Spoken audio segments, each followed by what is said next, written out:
of San Francisco, and the U.S. government had let 6 soldiers rest in Alcatraz, but those soldiers were sick. They had deadly diseases such as yellow fever, malaria, and typhoid fever.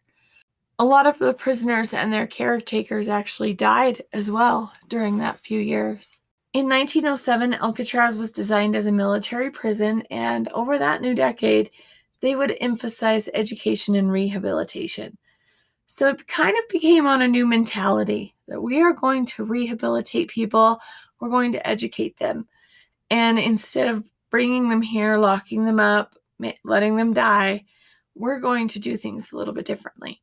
So when the new facility was built, the prisoners actually provided all of the labor.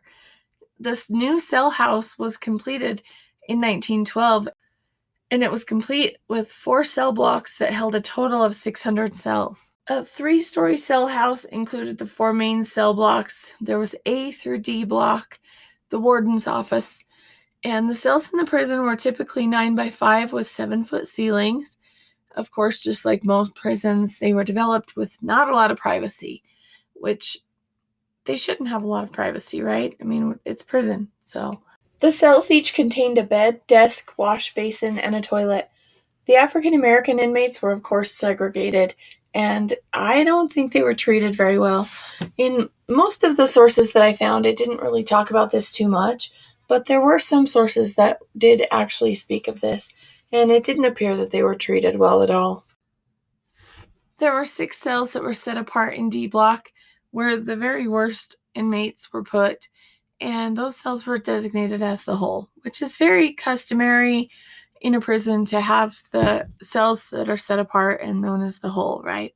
By 1915, like I said, they had wanted to rehabilitate and educate, so those with smaller offenses were able to obtain military training, vocational training, or remedial education. In 1918, less than a year after World War I, Congress passed the Volstead Act in conjunction with the 18th Amendment. Now, this ushered in an era of craziness for all prisons, but it did lead to a definite new era at Alcatraz. This was the, of course, start of Prohibition era and the start of people being put in prison due to Prohibition. And so, of course, our prisons were about to get inflated, right? So in 1933, the Army relinquished Alcatraz to the U.S. Justice Department.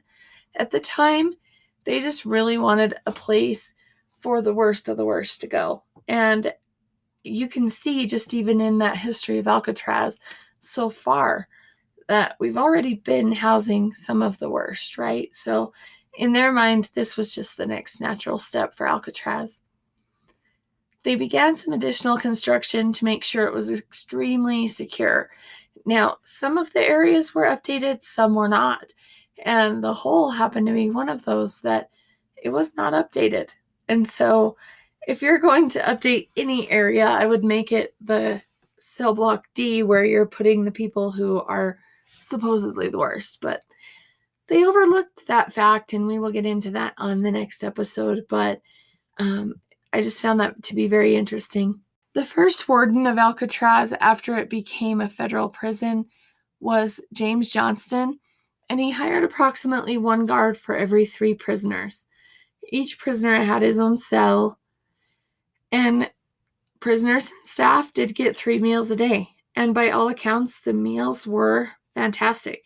The food was good. The Alcatraz Federal Penitentiary was also called the Rock.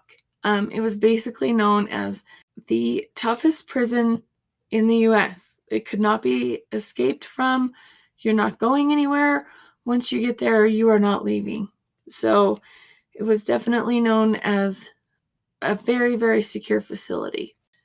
It was America's premier maximum security prison at the time. And like I said, it was the place where prisoners went when no other facility was capable of handling them. There were also rumors of brutal and inhumane practices. I mean, I absolutely believe it. I don't know about you, but it kind of comes with the territory, right? The capacity of the prison was 312, but the facility typically held between 260 to 275 prisoners at a time. As I mentioned earlier, there were some famous inmates. We had the notorious Prohibition-era gangster Al Scarface Capone. He spent 4.5 years there during the 1930s. He was sent there to be isolated because while he was incarcerated in Georgia, he was still communicating with the outside world and able to run his criminal empire. George Machine Gun Kelly was among the famous as well. He spent 17 years in Alcatraz on a kidnapping conviction. Also, gangster Alvin Creepy Karpowitz. I love how they all had these great nicknames. We need to start doing that again. He was listed by the FBI as public enemy number 1, and in the 1930s, he was a bad guy. And he actually spent over 25 years there. Murderer Robert Stroud was also among the famous to live there. He was known as Birdman of Alcatraz, and that's because he would often collect birds and try to nurse them and study them. We'll talk more about that in the next episode. But he was actually transferred there after spending 3 decades in a federal penitentiary in Leavenworth. He went on to serve also 17 years in Alcatraz.